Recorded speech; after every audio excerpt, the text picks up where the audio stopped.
Sir ఇప్పుడే మీకు mail send చేశాను సార్. ప్రాజెక్ట్ డీటెయిల్స్ అని దగ్గరనే ఉన్నాయి చూడండి. చూస్తా ఉండు వంశీ. ఛా, రేయ్ ఏమైందిరా?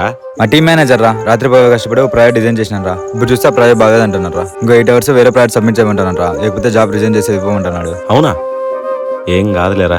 అయినా ఏం ద్వారా మా మీ జీవితం టెన్షన్ తగినప్పుడు. అయినా చిన్నప్పుడే బాగుంటారా, ఏం టెన్షన్ తగినప్పుడు హ్యాపీగా ఉంటాను మేము. రే మామ, నీకు విషయం చెప్పనా? మన జీవితంలో 16 years వరకు స్కూల్ లైఫ్.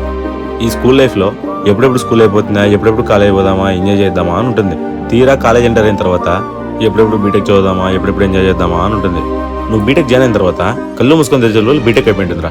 బీటెక్ అయిపోయిన తర్వాత జాబ్ టెన్షన్స్, ప్రాబ్లమ్స్, పెళ్లి, పిల్లలు ఇవన్నీ అయిపోయే లోపల నీ జీవితంలో సగం అయిపోయింటుంది. దాని తర్వాత తీరిగ్గా చెట్టు కింద కూర్చొని ఆలోచిస్తాం రా, చీదినమ్మ స్కూల్ లైఫే బాగుంటుంది అని. అయినా లైఫ్ అనేది ఎండ్లెస్ జర్నీరా. పాస్ట్లో ఏం జరిగింది, ఫ్యూచర్లో ఏం జరుగుతుంది అని ఇవన్నీ ఆలోచిస్తూ టైం వేస్ట్ చేసుకోకూడదురా. ప్రతి సిచ్యువేషన్ ఎంజాయ్ చేస్తూ మూవ్ ఆన్ అవ్వాలంతే.